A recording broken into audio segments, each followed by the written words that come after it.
Hey everyone, welcome back to Corporate Decoder, the place where we decode the hidden secrets of the corporate world, and today we're diving into Coffee Holding Co.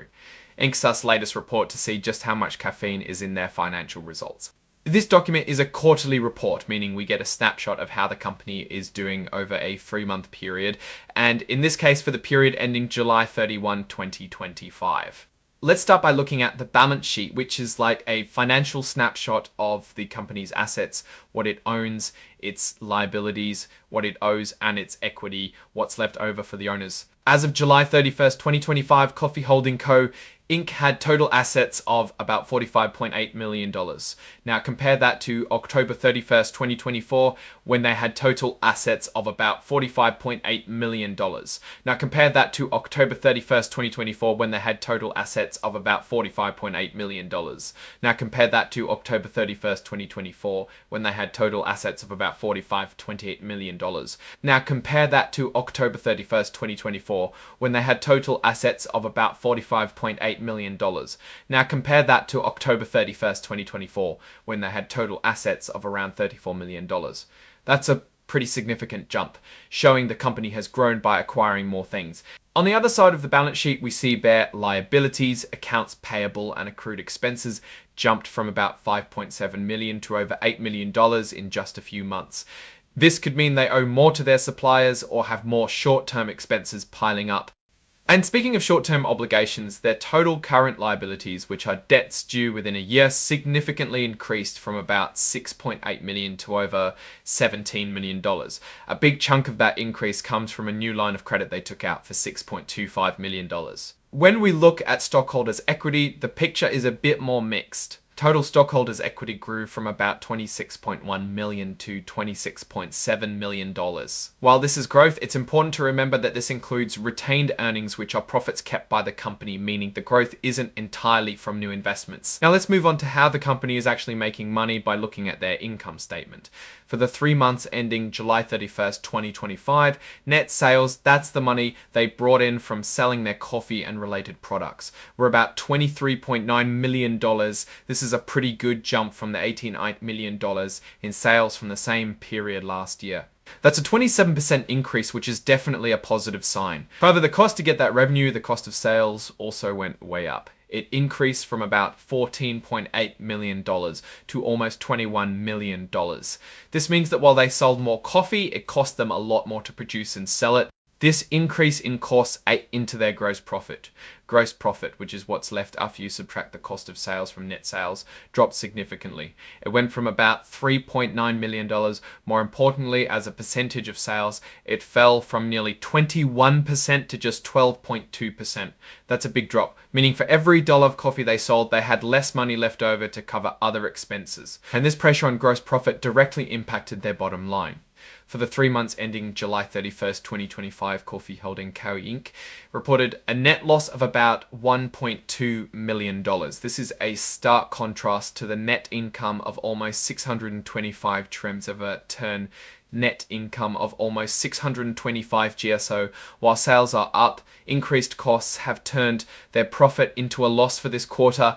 Let's look at why those costs went up. Their total operating expenses also increased, going from about $3.2 million to $4 million. The company mentions this increase was primarily due to their acquisition of Empire Coffee Company. So while they are making moves to grow, these moves come with higher expenses. Now let's zoom out and look at the 9-month period. Net sales showed similar growth, increasing by 20% from about $57.3 million to over $68.5 million. Again, strong sales growth. But just like in the 3-month period, the cost of sales also rose significantly from $46.2 million to $55.2 million. In this case, the cost of sales as a percentage of net sales remained about the same, around 80.6%. This meant gross profit also saw growth in dollar terms, increasing from $9.8 million to $12.5 million. And as a percentage of sales, it stayed steady at around 19.4%. So for the longer period, the cost increases didn't hurt their gross profit margin as much as they did in the single quarter. However, when we look at the net income for the 9 months, it actually decreased. They reported a net income of almost 509 months ending July 31st, 2025, down from nearly $950,000 in the same period last year. So again, while they're selling more product, the increased costs and operating expenses, partly due to that acquisition, are impacting profitability. Speaking of that acquisition, the company details the purchase of Empire Coffee Company for $800,000. This move is clearly a significant factor in their increased expenses and also contributed to their sales growth. A key part of their business and a source of potential volatility is their use of coffee futures and options contracts.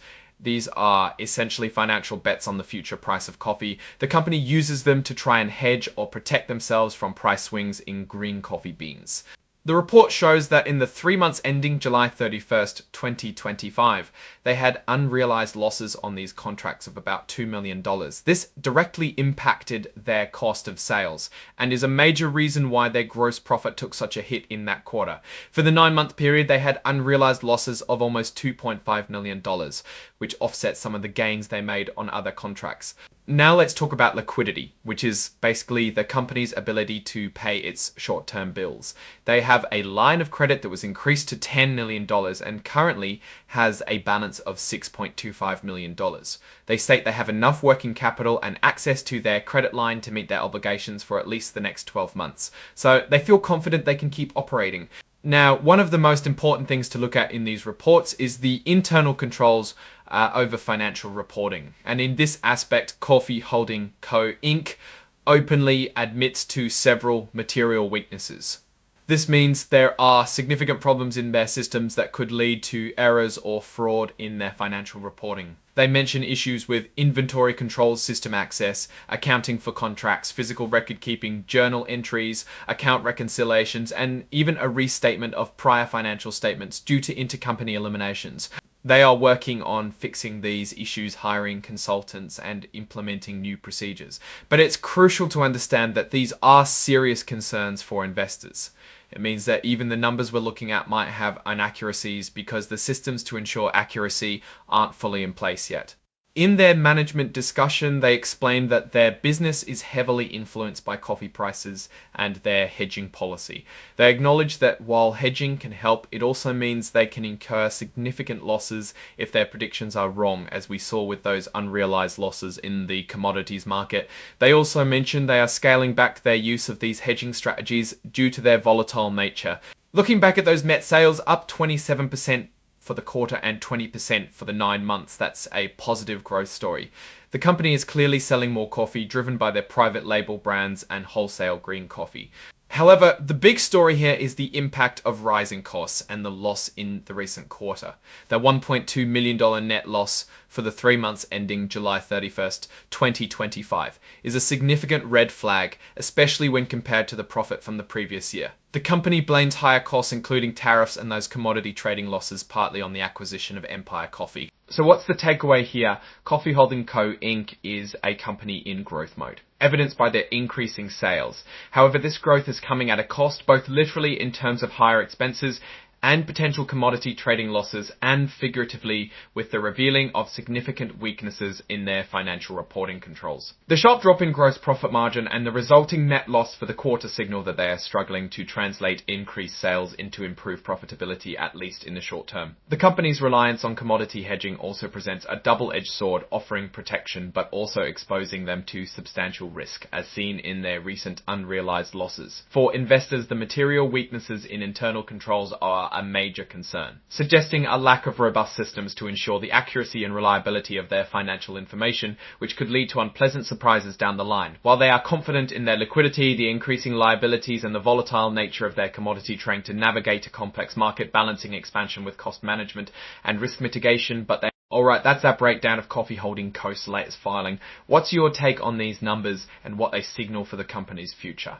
Drop your thoughts in the comments. If this analysis was valuable, hitting that like button really helps, and subscribe for more deep dives. Don't forget to check out the Discord in the description. Thanks for watching. See you next time.